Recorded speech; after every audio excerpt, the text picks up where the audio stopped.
Hey everyone, Scott here, and today we're going to go down to Coronado for a sunrise under the bridge.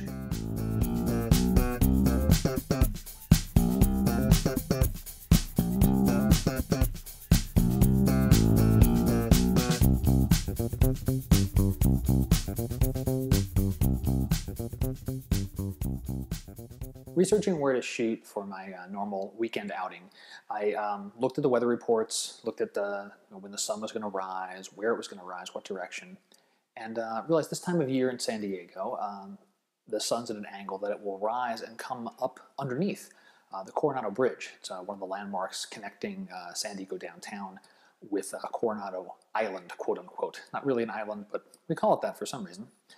In any event, had partly cloudy conditions, and that's usually prime for doing sunrises and sunsets. You get some clouds in the sky, then you're going to bounce around some color and reflect things. So let me take you out there and show you what I found and what happened. So I'm standing out here in Coronado, and this is the Coronado Bridge behind us. This is just before sunrise, and the show is actually mostly over now. The sun's come up enough where it's washed out a lot of the colors. So this will be kind of a what did I do for the last hour and a half video, because it was just way too dark out here to get anything meaningful before. We've got San Diego downtown in the background, and this is this dinghy landing here in the front. These make for some decent foreground subjects. But I've shot these a bunch before. I wanted to do something different and really focus my attention on the bridge there in the background. So let me take a little bit of walk up the beach here. I'll show you where I was shooting from this morning. So I came up to the edge of this, there's a bike path that runs all the way around most of Coronado. Came up to the edge of it where there's a slight break in the fence, and I focused mainly like this so that we can emphasize the bridge in the sky.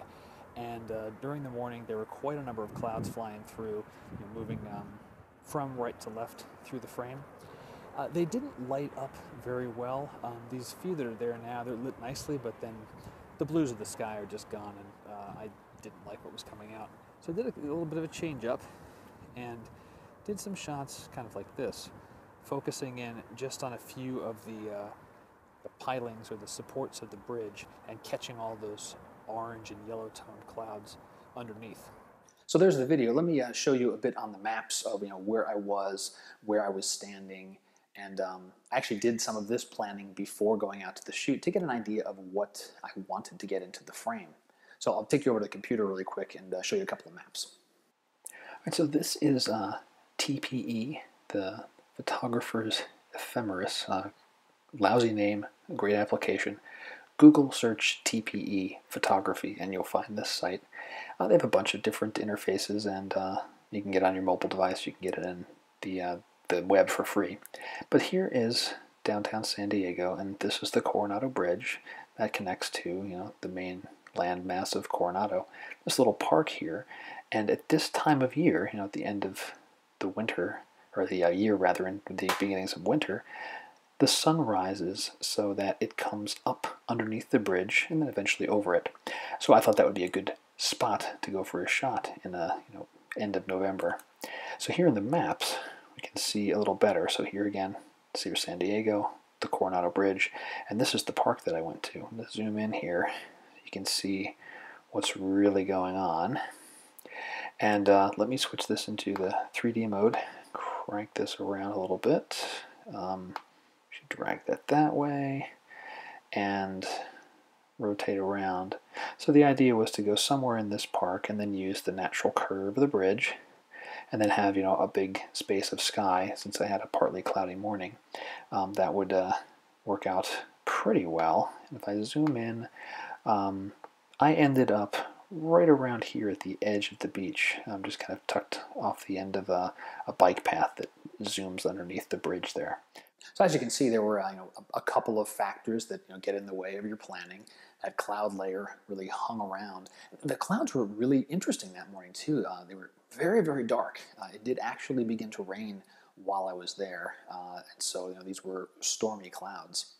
And I think my favorite shots were before the sun actually came up, well before sunrise, around 4:45 or so in the morning.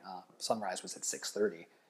So being able to drag the shutter for 2 to 3 minutes getting the clouds moving across the sky, and just letting the water get all smoothed out was very nice. And then those close-ups where the sky had become washed out. It was a lightish colored blue, not very dark and inky, how I like my skies for sunrise or sunset. But just a few struts of the bridge and those oranges and yellows behind the bridge. That was quite nice. One other thing that happened is after I stopped recording video out there, the sky itself really started to light up. There were lots of clouds behind me from the point of view of where I was shooting, and the foreground, the things on the ground, palm trees and so forth, the beach, those little boats, none of those were catching any of the light because those low hanging clouds on the horizon. But the upper clouds in the atmosphere just lit up like crazy. Oranges, there were pinks, yellows. Some of them looked like just fiery yellow. And so I grabbed a bunch of shots of those as well. I haven't quite determined what I'm going to do with them yet, but I don't see skies like that very often, so I didn't want to miss that opportunity. And that's it for this installment. Again, if you enjoy this kind of format or liking the information, leave a comment, shoot me a message through my website. Just let me know how you like this, if there's things you want to hear about, if there's a location in San Diego you know about that you're curious if I've shot or what I do at that particular spot, that'd be great. It's always nice to get someone else's perspective on your city and your town and what scenes spoke to them. So I'll see you again soon. Thanks a lot.